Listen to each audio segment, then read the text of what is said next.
Enchanté.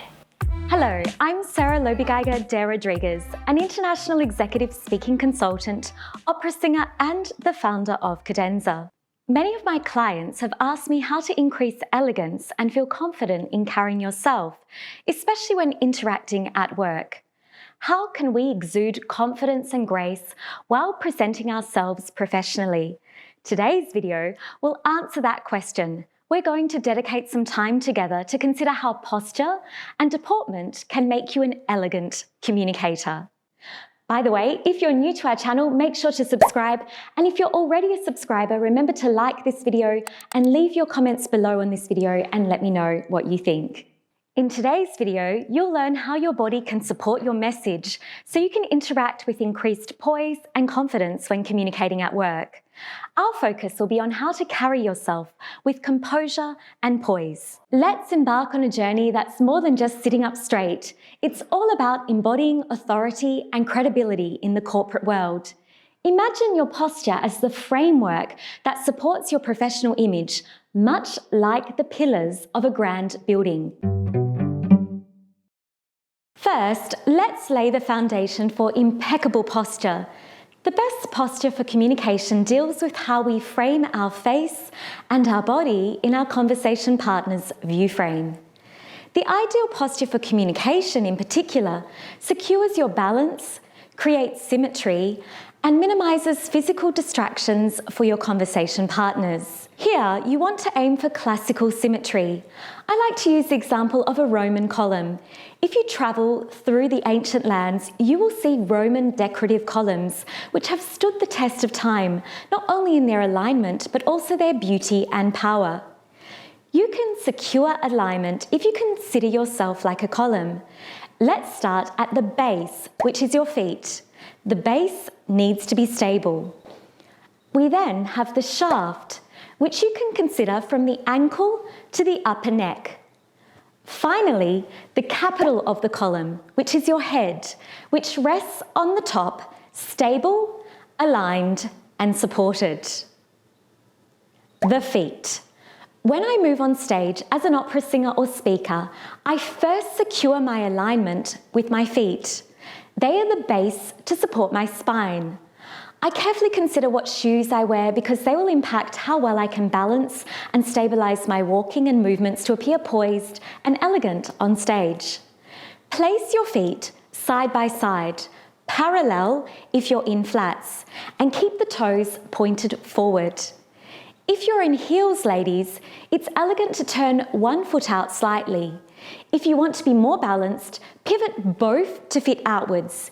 You can align this by considering your big toe is pointing at a 45-degree angle outwards. Practice this by placing tape on the floor to position this angle. Weight distribution should feel even on both feet. If it's not, it can make you wobble or sway, which is not the look we're going for. You'll appear less physically secure, which can translate as less confident and more hesitant. Excess movement distracts your colleagues or audience from your message and reduces your impact and presence. It will also unsettle your breathing, which you'll need for maximal projection and vocal clarity. Now, let's consider alignment of the knees. To achieve symmetry, align your knees with your hips and ankles. Take care that they don't roll inwards or outwards. If this is the case, you'll struggle to balance your torso and breath chamber, affecting your breathing for clear and acoustic voice production. I like to tell my clients to avoid the temptation to lock your knees. You will look rigid. In opera, we're trained to keep the knees unlocked because this supports the positioning of the lower back and abdomen and gives you improved access to the even and fluid airflow that clear and acoustic voice requires. The hips. We can use some very concrete cues to check whether our hips are well aligned. Check the position of your hip bones and strive to equalize their height so they're level with each other. If you drop a hip to the side, you will likely create a sloping shoulder, which will disrupt your equilibrium and not give you the confident stance we aim for. Tilting at the hips will also encourage excess movement and disrupt balance, so avoid this when presenting. You'll also reduce access to the breath system your voice is counting on to sound clear and acoustic if you lose equilibrium at the hip. Here's a quick way to check your alignment. Get a tape measure. Align your feet and knees, then span the measure from one hip to the other. If you want to get even more precise, you could use a spirit level. You should form a perfect horizontal line with the measure if you're aligned. The pelvis. For an ideal posture that looks confident and elegant, sorting out the knee position helps set the position you need at the pelvis. If you lock your knees, you'll be likely to sway your back because locked knees makes most people prone to arching the back. I aim instead to align the knees. A fitted pencil skirt also helps me secure an aligned pelvis position. And if I wear a large ball gown on stage, I build my stance, as mentioned, from the feet up to ensure the pelvis placement gives me a poised stance with easy access to my breath stream. Many deportment and etiquette coaches would advise sucking the stomach towards the spine.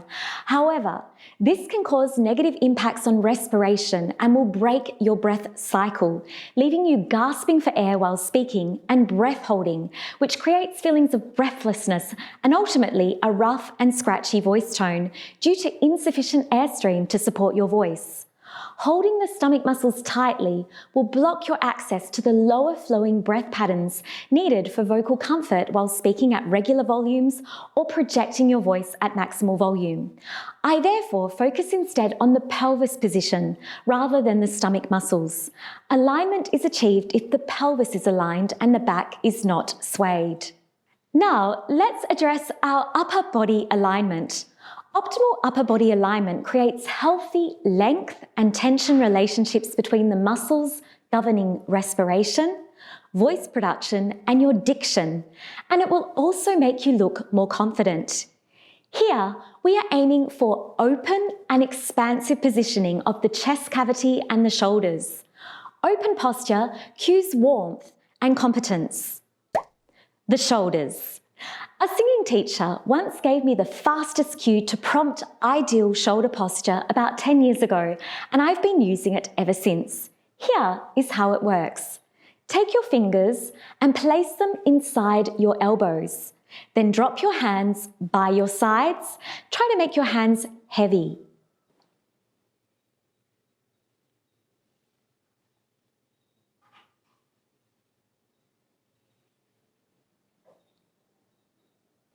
This prompt ensures that your shoulder girdle is not hyperextended or collapsing. You will see with this prompt that the shoulders become level with one another at the front. This cue will also prevent you from jutting your chin out and gives expansive support for the neck. Now, a lot of people are trained to roll their shoulders back and drop them down. But let's check the side angle. The typical approach of rolling the shoulders back will not serve you well, since it's inclined to cause the chin to jut out. The neck. Many people focus on how an aligned neck posture enables skeletal comfort and reduces pain or tension. But I like to think of the role of the neck in communication, because if you position your neck to support your communication, you may find a quicker solution for posture when interacting. Firstly, let's consider that the voice muscles, your larynx, are encased in the neck. How you position your neck will directly determine the quality of your voice. Next, consider that your face is also positioned according to your neck, so the posture at the neck will directly impact on the openness of your eye gaze. You can achieve correct neck posture with the following prompts that I use when on stage and everywhere else. Firstly, ensure that your chin is parallel to the ground. This opens the face and gaze outwards, presenting you as approachable, warm, and confident.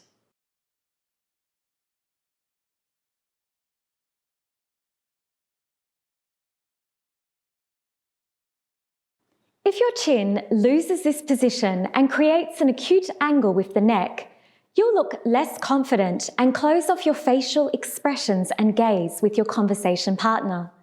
Such posture appears submissive and can reduce interpersonal connection. If your chin creates an obtuse angle with your neck, you can appear haughty or imperious. Now let's see the parallel position. Do you see how I open my face to my conversation partner? Another cue for neck posture is your gaze. Gaze at a parallel point directly in front of you. This is an excellent cue to align neck symmetry. If your gaze drops, your head and neck are likely to fall downwards, which will skew balance and reduce openness and warmth. The head. Let's check head alignment, and I promise you, you won't need a book for this one. You should carry your head in a neutral position. Take care that it doesn't tilt to one side, especially when presenting. Positioning your head in alignment as best as you can creates a clean and even canvas for clear facial cues that your conversation partner can read. You can center your head by aligning it with your sternum or breastbone. I like to imagine that there is a line down the center of my face that starts at the glabella, the area of skin between my eyebrows and above my nose.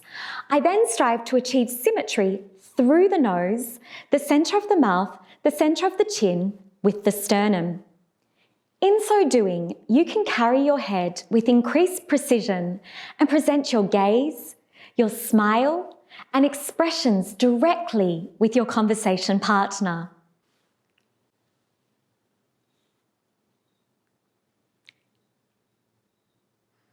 Today, we examined how to carry yourself to appear poised, elegant, and confident. Think of your posture as the way you hold yourself. It's not just about sitting straight, it's about showing up with confidence. Imagine your body as a sturdy structure that supports your professional image. Indeed, how you stand has been shown to have an impact on the socio-emotional state.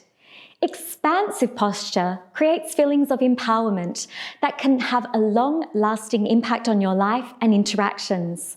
Research by Amy Cuddy and Jack Schultz, released in the journal Psychological Science in 2018, uncovered that expansive posture impacts directly on your emotions, affect, mood recovery, as well as retrieval and recall of positive versus negative memories and self-evaluations. You can use these posture cues that I've provided you today in your daily practice to increase your muscle memory for an expansive, confident, and approachable stance. We all have different body shapes, tendencies, and structural variations. Despite our tense points or asymmetries, it's good to do something daily for your posture for health as much as for your communication. We all have challenges supporting our body positioning for health and confident presentation at work, especially with our busy lifestyles. I strongly recommend investing in your posture daily. Find an activity, set of drills, or an exercise routine that enhances your skeletal system, muscular strength, flexibility, and stability, and do something every day to counteract the harsh impacts of our modern life, screen use, heightened stress levels that they place on your posture. For me, this is Pilates. I write a lot and sit at my screen. Still, I also need to be strong, supple, and open to sing beautifully and model warmth and confident communication in consultations with my executive speaking clients and team members. Prioritizing this exercise that supports this daily is a crucial investment I make in my future health and personal development, so I hope this video inspires you to do the same. As you may notice, I'm very petite, so my constant goal is to increase my muscular strength to support my light frame and protect bone density. In the next few weeks, I'll be sharing a bespoke tutorial on the channel for how to be petite but powerful. So make sure you subscribe if this is a topic you'd like to learn more about. Over on the Cadenza website, you can find an article with a summary of the tips provided in today's video, as well as more resources for you to consider when it comes to how to carry yourself, so be sure to check that out as well. If you're curious to learn more and enhance your professional presence, I'd like to cordially invite you to a free masterclass, How to Look, sound and feel confident at work. You can find all the information in the description box below. This class is a priority watch if you feel like your personality sometimes holds you back from speaking confidently at work, or if you don't know exactly what your communication at work needs, but you know it needs to change fast. You'll find the class helpful if you can't pin what it is that prevents you from securing a promotion or leadership opportunity and wish to increase your executive presence. I'll also share with you some voice tone tips so that your voice can work more reliably, so you sound less hesitant and nervous when under pressure. Feel free to share this event with your colleagues and friends. You can find all the details below. Thank you so much for watching this video. I hope you found the tips helpful and applicable for your professional communication and life. And please let me know what are some other topics that you'd like to hear about in the comments section below, and I'll be mindful to incorporate your suggestions into new videos for you. See you soon, and ciao for now.